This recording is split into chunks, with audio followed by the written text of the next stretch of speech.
다양한 뉴스나 소식을 접해보면 자신만의 이득을 취하고자 하고 다른 사람에게 피해를 주는 사람은 결국 그 끝이 좋지 않거나 망하는 경우가 많습니다. 특히 온라인과 디지털이 발전한 지금 현 시대 속에서는 사람들의 입소문과 소식이 빠르게 퍼져나갑니다. 인간관계 및 비즈니스에서 우리는 모두 주고받는 것이 있습니다. 무언가를 취하고 나의 편의를 위해 더 많이 행동하며 내가 내 것을 챙겨야 한다는 생각을 가진 사람은 우리가 테이커라고 볼 수가 있으며, 반대로 상대를 배려하고 상대에게 무언가를 주는 것이 중요하다고 여기며 주는 것을 중점으로 하는 사람을 기버라고 볼 수 있습니다. 이런 양쪽 측면의 가운데 손익을 따지고 주는 것이 있으면 받는 것이 있고 빚을 진 것이 있으면 갚아야 한다는 생각을 가진 사람이 매처인데, 대부분의 사람들이 이에 해당한다고 볼 수 있습니다. 사람들을 계급 사다리로 놓고 볼 때 계급 사다리의 가장 밑에 있는 것은 기버라고 합니다. 아무래도 자신보다 다른 사람을 생각하고 위하는 행동들 때문에 자신의 직장에서 일을 할 때나 생활에서 이득을 취해야 할 때 그렇지 못하는 경향이 있기 때문입니다. 계급 사다리 맨 위쪽에는 테이커나 매처가 있을 거라 생각하지만 그 위쪽에도 기버가 많다고 합니다. 이러한 주고받는 것을 통한 사람의 성향과 그 중에서도 기버에 대해 깊게 다룬 책을 소개합니다. 애덤 그랜트의 기브 앤 테이크입니다.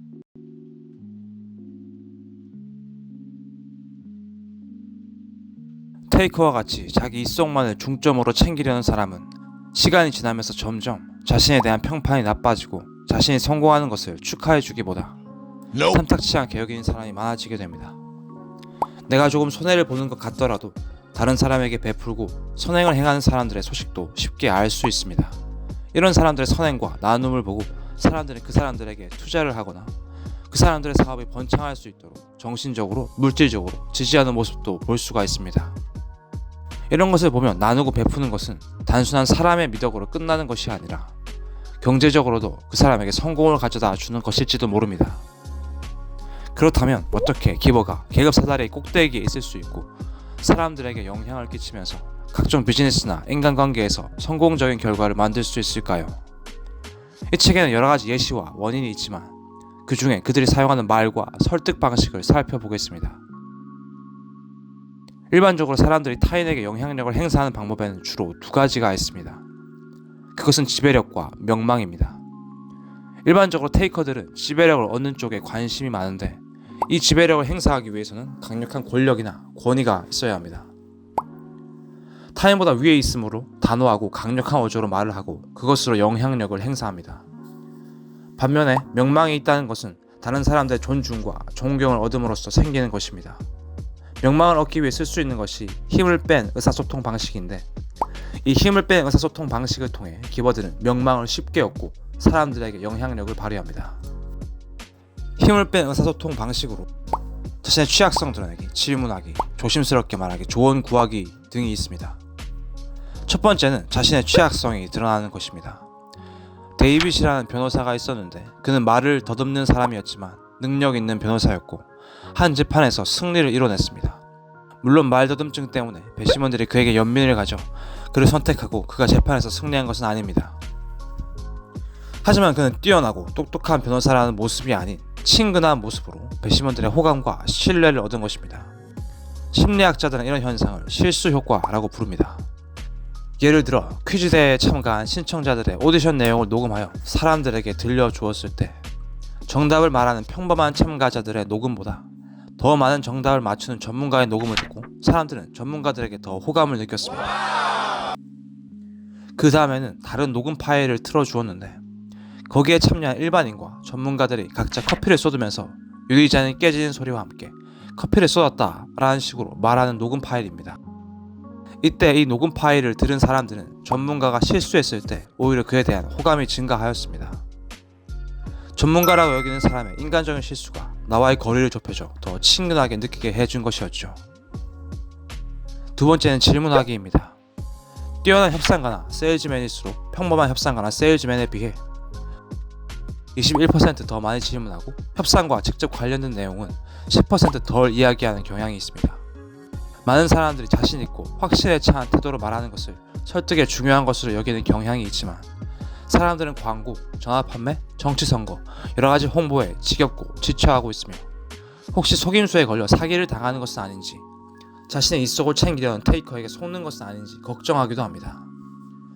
사람들은 남들에게 내 결정을 조종당하기보다 내가 스스로 자유롭게 선택을 하고 싶어 합니다. 예를 들어 누군가가 나에게 이번 선거에 꼭 투표하러 가라, 투표해야 한다, 이렇게 말하는 것보다 이번 선거에 투표하러 가실 건가요? 라고 질문을 하는 것이 내가 투표를 하러 갈 확률을 높여준다는 것입니다. 이런 질문을 받으면 상대가 나에게 강제로 무언가를 하게 하려 한다기보다 내가 스스로 투표를 하는 것이 바람직한 행동이겠지라고 스스로 생각하고 결정하게 만드는 것입니다. 세 번째는 조심스럽게 머뭇거리며 말하는 것입니다. 이러한 예에는 글쎄 좀 일종의 아마 어쩌면 등과 같은 말을 중간중간에 사용하는 것입니다. 또한 자신의 권위를 내려놓는 방식으로 이건 그렇게 좋은 생각은 아니겠지만 등이 있습니다. 무언가를 단정하고 강하게 밀어붙이는 식으로 말하기보다 상대에게 호응을 유도하고 좀 더 저자세로, 낮은 자세로 부드러운 방식의 말투를 사용하는 것이 원하는 결과를 얻어낼 가능성이 크다는 것입니다. 마지막 네 번째는 조언을 구하는 것입니다. 조언을 구하는 것은 권위는 없어도 남에게 영향력을 행사할 수 있는 힘입니다. 조언을 구하는 것은 상대방에게 무언가를 배우고 싶다는 것을 보이는 것으로 사람들의 관심과 호감을 받을 수 있습니다. 미국의 한 기업이 공장 한 곳을 폐쇄하게 되었는데 그곳에서 일하고 있던 연구원 앤이라는 사람도 일자리를 잃을 위기에 있었습니다. 회사는 그녀에게 다른 지점에서의 새로운 직책을 제안했지만 일을 하면서 MBA 야간 대학원 과정을 수료하고 있던 그녀는 다른 지점으로 가서 일을 하게 되면 학업을 포기해야 하는 상황에 있었습니다. 사람들과 협상하는 것과 거래하는 것에 능숙하지 못했던 기버인 애니는 자신의 솔직한 고민을 인력관리 부장에게 말하고 어떻게 해야 할지 조언을 구했습니다. 그녀의 입장을 헤아려준 부장은 그녀를 위해 회사와 협상을 해주었고 결국 회사는 그녀에게 전용기를 제공하고 일과 학업을 둘 다 할 수 있도록 해주었습니다.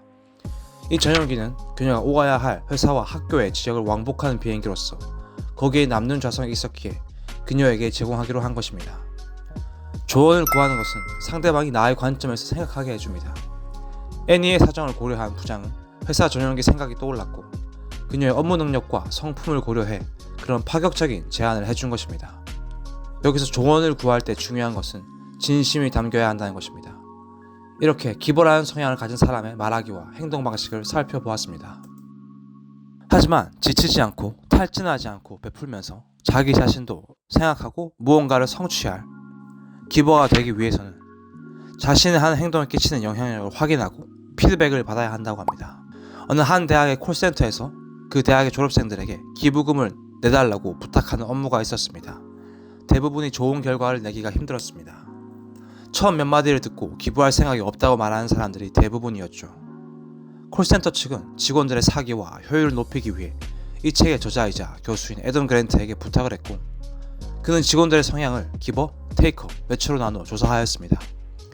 그런데 기버가 선한 일을 위해 가장 열심히 해서 가장 좋은 결과를 낼 거라고 기대한 것과는 다르게 그들이 가장 저조한 실력을 보였습니다.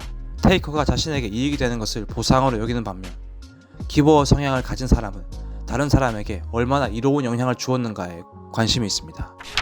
그래서 장학금을 받은 학생들이 쓴 편지를 기버들에게 읽게 하는 방식을 통해 그들의 업무 효율을 높이고 보상과 인정을 해주었습니다. 자신들이 직접적으로 좋은 영향을 끼치고 있다는 것을 알고 경험한 기버들은 그 다음부터 기부금을 받아내는 실적과 일의 생산성이 증가했습니다. 그 이후 직원들이 직접 장학금 수혜자들을 만나서 이야기를 나눠보게 하면서 결과적으로 그 콜센터에 전화를 거는 횟수와 통화 시간이 2배 이상 뛰어 올랐고 일주일당 기부 횟수가 143% 증가하였습니다. 412달러에서 2000달러로 뛰게 되었습니다. 장학금 수혜자를 만난 이후 기버뿐만 아니라 테이커와 매처들 역시 성과가 올랐지만 그 중에 기버들의 실적이 월등히 오르게 되었습니다.